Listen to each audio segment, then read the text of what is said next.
Hi guys, it's Stock Curry, and the market's absolutely tanked on Monday. In today's video, I'm going to explain why. I'm also going to give you all the market news you need to know, and I'm going to let you know how you can expect the markets to perform for the rest of this week. So let's get into it! The S&P 500 tumbled nearly 4% to a new 52-week low, closing in bear market territory. The S&P now joins the NASDAQ for being in bear market territory. The only index that's not in bear market territory at this point is the Dow. It's still about 8% away. But guys, it wasn't just the stock market that declined today. The crypto market fared even worse. The crypto markets just had one of their worst days ever. The market cap of crypto is now below $1 trillion, down from its peak of $3 trillion in November of 2021. This all started when Celsius sent shockwaves through the crypto industry after pausing withdrawals and transfers. That's right, Celsius, which is an online exchange similar to Coinbase, just stopped any client from being able to withdraw funds or transfer crypto out of their accounts. Now, this is extremely scary. They can no longer afford to allow funds to go out of their accounts. Now, I want to be very clear. It claims that this is due to extreme market volatility. That is their claim. So I don't want to slander them. I want to be very clear about what they're saying. However, I do want to point out that this is a serious issue, and it caused a lot of people to sell off their crypto in fear that more brokerages or exchanges might actually do this. In fact, you might remember how Coinbase just very politely entered into their filing in their last earnings call that if in the unlikely event that Coinbase were to go bankrupt, you would not get any of your money back. You would just lose all your crypto and your funds. And I find that very interesting. They just kind of slipped that in there.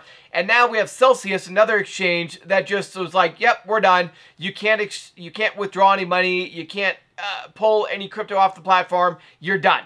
And this has caused a lot of fears that companies like Coinbase, which are losing a ton of money, might be next. Now, we don't know what's going on, right? We don't know who is strong, who's not. And I don't want to go out there and speculate the financial conditions of these companies. And I don't want to go out there and say, you know, this broker or this exchange might be next. I'm not going to do that. I just want to be very clear that this caused a lot of fear and panic in the markets. And a lot of people sold out of their crypto for that reason. That's why crypto declined so much on Monday. Bitcoin fell over 15%, down to under $22,000 per coin. And Ethereum didn't fare any better. It dropped 17%, down to $1,166 per coin. Ethereum is almost under $1,000. So if you think the stock market was bad, cryptocurrencies got hit a lot harder. And unfortunately, this may just be the beginning. Because if people have a lot of fear that their exchanges are going to go out of business, that they're going to stop allowing people to withdraw money and stop allowing people to pull their cryptocurrencies off of the exchange, then nobody's going to want to invest in crypto and everybody's just going to sell crypto.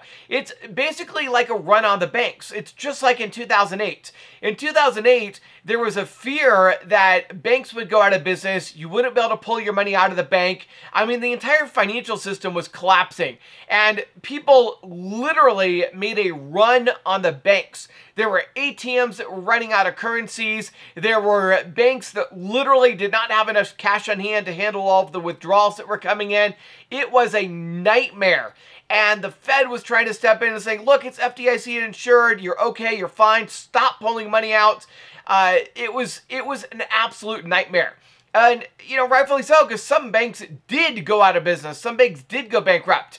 And this is exactly what we're seeing now in the cryptocurrency market, is we're seeing exchanges start to stop allowing people to withdraw funds, stop allowing people to move their crypto off of the exchange. And this is causing essentially a run on the banks or a run on the exchanges where people are rushing to sell their cryptocurrencies and withdraw their funds because they're fearful they might not be able to. They're fearful that their exchange might go out of business. And this, we may have just said, okay, it's just Celsius, had it not been for Coinbase slipping that little note into their filing.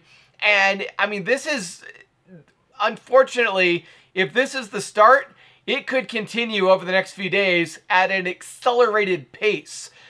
These are the kind of sell-offs where we can see cryptocurrencies fall 50% in a week.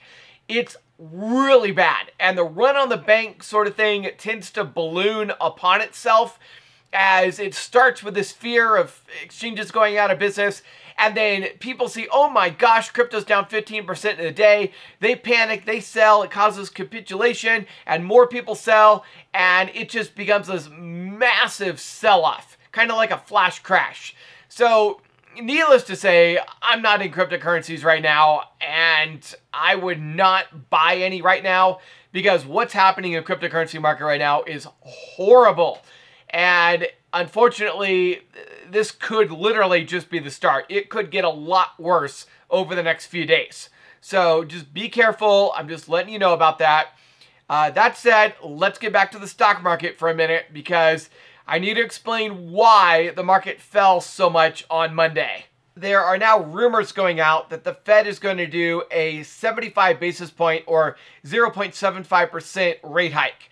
If they do that, it's going to double the current rate of interest that the Fed currently has. It will literally double the interest rate overnight. So this is a major, major fear for the markets. It caused the 10-year Treasury to shoot up to 3.37%. The 2-year shot up to 3.34%. It absolutely scared the bejeezers out of the market and caused a major sell-off.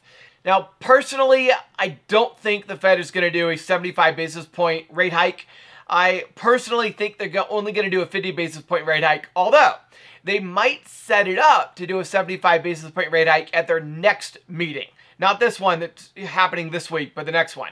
And the reason I think that is because the Fed tends to be really good about forecasting what they're going to do. The Fed will generally go out a few weeks or a few months ahead of time, and they'll start talking about it. They'll say, if we see another inflation report like that, we're going to have to seriously discuss 75 basis point rate hike. And then a few Fed members will start talking, and they'll say, I think the right time is right for a 75 basis point rate hike. And they'll talk like that, and they'll forecast what they're going to do so that the markets are prepared for it, and it doesn't cause a major shock, which can cause an absolute market crash very quickly. The problem is the Fed has not forecast a 75 basis point rate hike at all. The only thing they forecast is a 50 basis point rate hike. So I think for the only reason that they have not yet forecast a 75 basis point rate hike, they're going to stick with their 50 basis point rate hike. And then they may, when they talk and Jerome Powell speaks on Wednesday, he may at that time start signaling and forecasting the possibility for a 75 basis point rate hike. But I think they're going to stick to the 50 basis point rate hike for now. And you have to understand what all these rate hikes are going to do to the markets in order to understand where the market might trade from here. If the Fed starts increasing rates higher than they're currently expected to, what that's going to cause is if they start doing more 75 basis point rate hikes and even 1% rate hikes, that is going to lead us more into that 1970s and 1980s era rate hikes where we saw massive, massive rate hikes during the Paul Volcker years, and it was designed to fight inflation, but the result of that is, yes, inflation did come down, but the stock market came down even more. In fact, during that time period, the stock market crashed 80%. Now, the name Paul Volcker has been thrown around a lot more lately. In fact, even Jerome Powell has started to mention that name. And the reason that name is so important is Paul Volcker was the Fed chair back in the late 70s, early 80s, when interest rates skyrocketed to 20% in order to fight inflation. Now, the current interest rates were at, 1% basically. If you can imagine that going to 20%, it's literally a 20-time increase from where we are currently. It was massive, insane rate hikes, but it was necessary in order to get inflation under control, and it worked. It took a little while, but it worked. It also crashed the stock market and caused 3 recessions in a 10-year period. So doing it is terrible because it destroys the economy. But it might be necessary in order to get inflation under control because, unfortunately, inflation can destroy the economy also. So you've either got to raise interest rates and destroy the economy, or you've got to let inflation rise, which is going to destroy the economy. It's a lose-lose situation for the Fed. And at some point, the Fed is going to realize these little 25, 50 basis point rate hikes aren't working, and they're going to have to start increasing those much faster and much more significantly. And if they do, then we're going to start entering into that Paul Volcker type era. And at that point, well, an 80% drop in the stock market is a real possibility. Now, I'm not sure that's going to happen yet. Let's just wait and see what the Fed has to say on Wednesday. Now, regarding the rest of this week, where do I see the markets going? Well, on Monday, technically, we got a candle called an inverse hammer. And it is a technical indication of a reversal candle. So it indicates that the stock market is actually going to have a green day on Tuesday. Now, we may go up 1 or 2% on Tuesday. Whether it lasts, I don't know. But at least it's an indication we should have a green day on Tuesday. Wednesday is a complete unknown. The Fed is going to be tight-lipped while they're having their meeting. We're not going to get any information out. So it's really going to depend upon just what people think the market sentiment towards the Fed is. If people think the Fed is going to do that 50 basis point rate hike, we could probably see another green day on Wednesday. If people start getting a little more confident in a 75 basis point rate hike, we might see a red day on Wednesday. Regardless, nothing really matters until Jerome Powell speaks. Once Jerome Powell starts speaking, his initial speech is going to be focused around the economy. We already know that's bad. And while he's giving his remarks that are scheduled remarks, that's going to cause the market to go down. It always does. Again, that part doesn't even matter. But what really matters is once he starts answering questions. That's where the market's going to move. Because literally everything up until the point where he starts answering questions is not going to matter. It's going to get wiped out by whatever he says when he starts answering questions. So we've got to watch out for a few things as far as his line of questioning and what he says. If he starts indicating a 75 basis point rate hike in the next meeting, probably we can expect the market to go down. If he says, you're really concerned about inflation, we need to get more hawkish, it's not coming down like we thought, and he mentions the word or the name Paul Volcker, you can expect the market to go down. If he does what he's done every other time, which is being extremely dovish, and say, well, we're just going to wait, see what the economic numbers come out and say. Right now, we're still on track for 50 basis point rate hikes for the next meeting. We're just going to wait and see what the numbers come out as. If he does that again, then we can expect the stock market to rally on Wednesday. Unfortunately, at this point, we just don't know. And whatever happens Wednesday in that last hour or two of trading is probably, not always, but most of the time, it will carry over into Thursday. And then Friday is a little bit of reset. So if we end the week massively green, Friday will sell off a little bit as people take profits. If we end the week massively red, Friday will rebound a little bit as short sellers take profits. So Friday is kind of a breather day. It kind of does the opposite of whatever Wednesday and Thursday did. And so that's generally what you can expect for the markets. Now, this is all based upon history, of course. There's no guarantee the market's going to behave in that exact same manner this time. But generally speaking, that's how the market behaves during a week of a Fed meeting. So to take advantage of all of this, you guys know I bought some put options last week.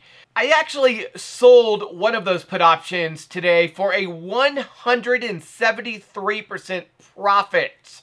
And I'm still holding the other put option, which we're currently up 161% on.